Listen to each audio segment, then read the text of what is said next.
자기 동족 히브리 사람이 막 소문을 낸 거 아닙니까? 그러니까 배신을 당한 거죠. 이 동족에게 배신을 당한 그곳으로 주님은 다시 이제 부르시는 거예요. 거기로 가라고 부르시는 거예요. 그러니 바로 모세는 거기 가서 환영받고 추앙받기는 이미 틀렸습니다. 자기가 가야 할 곳이 바로 그런 배신이 있고 원망이 있는 그런 곳으로 지금 보내심을 받는 거예요. 참 그렇게 보면 많은 선교사들 또 많은 목회자들이 가야 하는 그것이 바로 그런 것이 아닌가 하는 생각도 들어요. 그런 고민과 어려움을 겪으면서 사역을 감당하지만 그럼에도 기쁨으로 감당하고 감사하고 충성하는 것은 뭐냐면 부르심의 소망이 있기 때문입니다. 그리고 뭐 다 그런 건 아니죠. 여호수아 같은 그런 후계자도 세우게 됐고요. 또 돕는 사람들이 있었잖아요. 모세가 얼마큼 어려웠겠어요. 어느 때인가는 모세가 이렇게 말합니다. 하나님한테. 하나님, 저 좀 보입시다. 이거 도저히 이거 감당 못합니다. 내가 이 연락을 낳았습니까? 왜 나에게 이렇게 목이 곧고 고집센 백성들을 맡겼습니까? 하고 막 하나님께 막 도저히나 못 해먹겠습니다. 이렇게 따지잖아요. 그런데 그러다가도 어느 때는 하나님이 너무 화가 나셔가지고 내가 이 백성들 다 쓸어버리고 너 한 사람 통해서 다시 새롭게 시작하겠다 하고 말씀하시니 모세가 뭐라 그래요? 아이고 하나님 그렇게 하지 마세요. 차라리 그러려거든 나를 데려가세요. 이렇게 참 보면 하나님도 모세도 참 사랑이 많은 그런 분들이었어요. 모세는 그 환난 가운데서도 또 잘 이겨냅니다. 하나님은 어떻게 해서든지 당신이 택하신 백성들을 젖과 꿀이 흐르는 가나안 복지로 이끌기를 원하셨고 모세 역시 자기가 이렇게 원망당하고 힘들더라도 이 백성들을 어떻게든 이끌고 복받게 하고 복지로 이끌려고 그렇게 가진 애를 썼잖아요.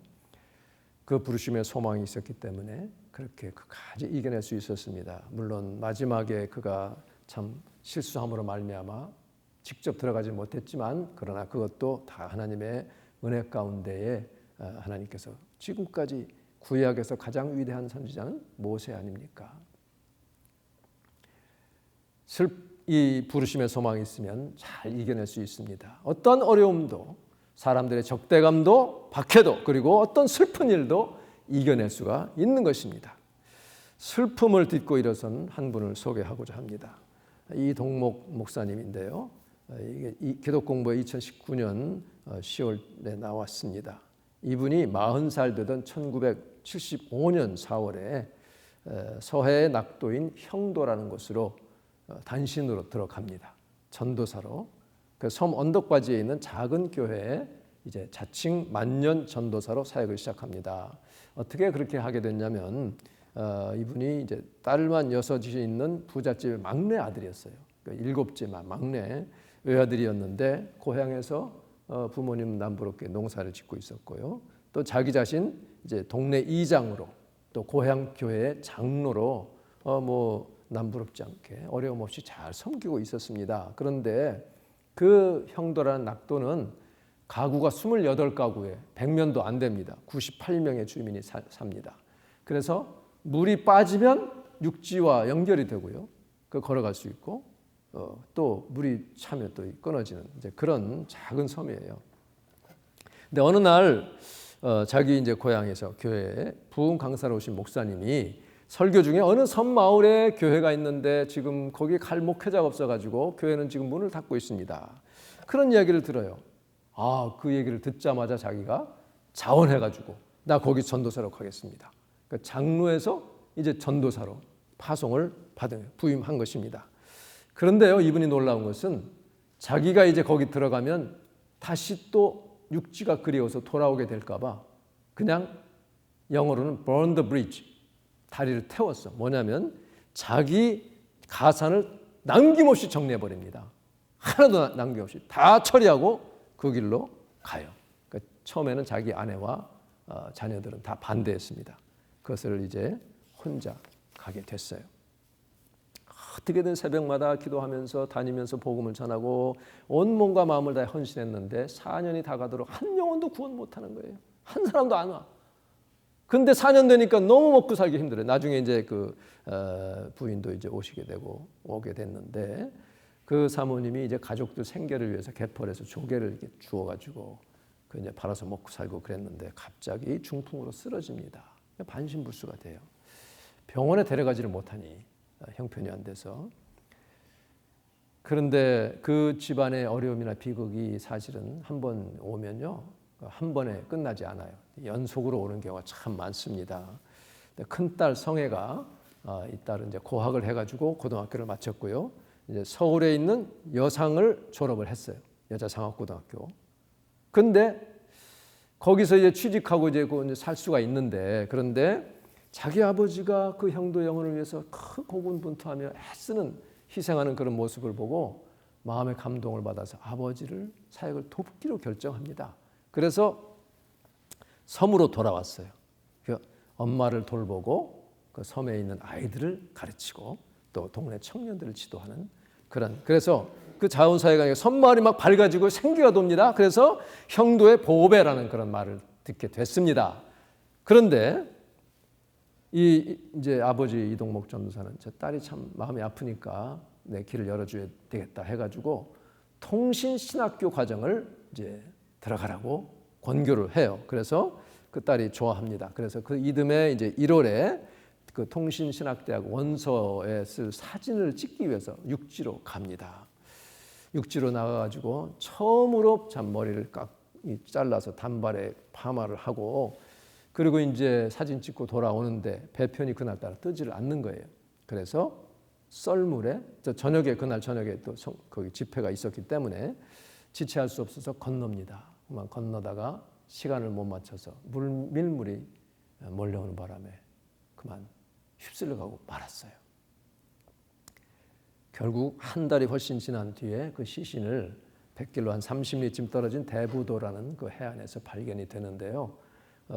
그 시신은 상한 곳이 없이 잠자는 듯이 누워있는 그런 모습이었어요. 파마한 모습 그대로 편하게 이렇게 갔습니다. 그렇지만 지금 벌써 자기 아내가 중풍 걸렸죠. 큰딸이 그렇게 기뻐하고 잘 섬기고 천사처럼 그렇게 섬겼는데 그만 하나님이 그렇게 신학교 들어가기도 전에 거두가셨으니 얼마나 마음이 정말 애통하겠습니까? 저 이해가 안 되는 거죠. 근데 그 딸의 장례식을 치르고 나니까 아무도 없던 교회에 사람들이 오기 시작하는 거예요. 그제서야 사람들이 그 딸의 희생을 보고 그 이동목 전도사의 희생과 사랑을 이제 느끼기 시작을 한 것입니다. 그러니까 그의 그 4년 이상의 그 간절한 기도가 그때 응답이 되면서 그 98명, 28가구 중에 35명이 구원을 얻는 놀라운 역사가 큰딸이 죽은 이후로 이루어지게 된 것입니다. 그래서 이동목 전도사 가족들이 그 험난한 역경을 넘어서 그리스도의 사랑을 섬마을에 심은 지 10년이 1975년에 시작을 했는데 마흔에 1985년에 그 빛과 소금이라는 그 월간지 처음 창간호에 빛으로 소금이라는 그 기사에 났어요. 제가 그 창간 작업을 같이 했는데 그때 고무송 그 당시 장로님이었고 신학생이었는데 그분이 사실은 이런 거를 참 잘해요. 전설의 고향 기억하시던 그런 분이기 때문에 그분이 나중에 다시 또 이렇게 또 기사를 썼더라고요. 근데 하나님은 그렇게 무심한 분이 아닙니다. 그런 희생의 터 위에 생명을 구원하시고 나머지 5 남매들을 잘 하나님이 보살펴 주셔서 이제 언니 다음 장녀가 된 현애는 생극 감리교회 담임 목사의 부인이 됐고요. 또 차남 이병승 목사는 대전에 은샘교회와 부설 은샘 공동체를 잘 이렇게 지금 이끌고 있고 또 형두에서 태어난 유일한 막내 아들 그 이병민은 이 협성신학교 그 성악 교수입니다. 세계적인 바리톤 가수예요. 그래서 이 콩쿠르에 많이 입상했던 그런 분이고 그 기사를 보니까 금년 11월 마지막 주일인가에 또 그 독창회를 하더라고요. 그래서 지금 이동목 목사 부부 수라의 24명의 후손이 그 고무송 목사님의 그 증언에 의하면 막강 십자군 대군단 이렇게 표현을 했어요. 이렇게 하나님이 복을 주셨습니다. 그래서 모두 하나님의 자녀답게 꿋꿋이 살아가고 있고 참 반신불수지만 그 안에는 눈물로 헌신하며 기도하는 참 고마운 천사라 이렇게 얘기를 하고 있습니다. 여러분 부르심의 소망이 분명하십니까? 어떠한 어려움 가운데서도 이 분명한 소망이 있으면 얼마든지 이겨낼 수가 있습니다. 오늘 본문의 빌립보서 1장 20절 나의 간절한 기대와 소망은 무엇이든지 무슨 일이든지 부끄러워하지 않고 부끄러운 일 하지도 않고 어떠한 일에도 남이 뭐라고 하는 거에 절대로 부끄럽지 않고 전처럼 온전히 담대해서 살든지 죽든지 내 몸에서 그리스도가 존귀되는 이것이 부르심의 소망이에요. 그러면 하나님께서 우리에게 영원한 상을 예비하고 계신 것을 믿으시기 바랍니다.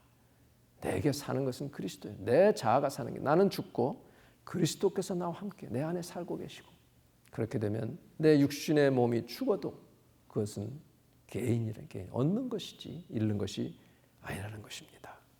이 땅에 왔던 선교사들의 믿음이 그랬고 오늘 여러분의 믿음도 그렇게 되어야 될 줄로 믿습니다.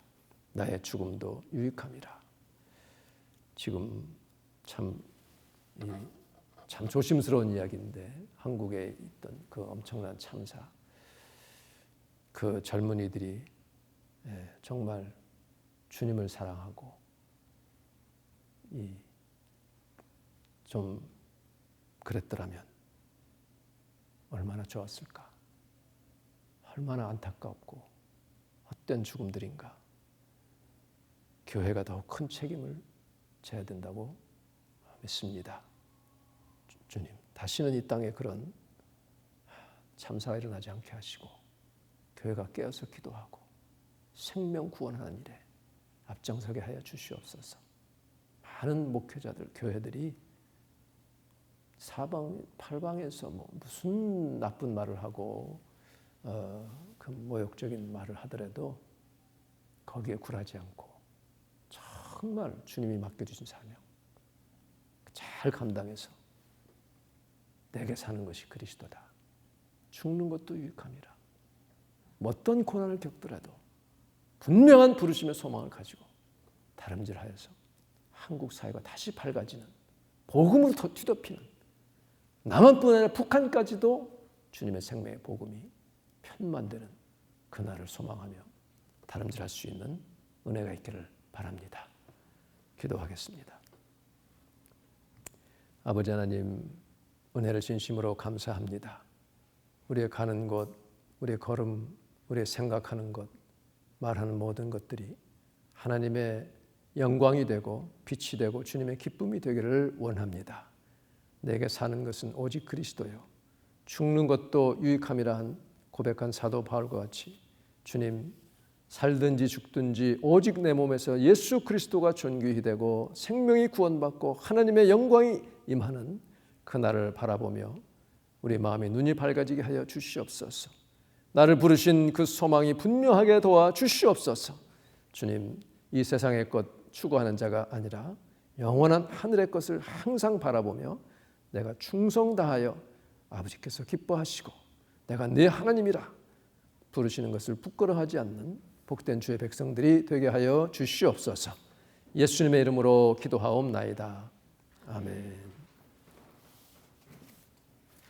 헌금 시간입니다.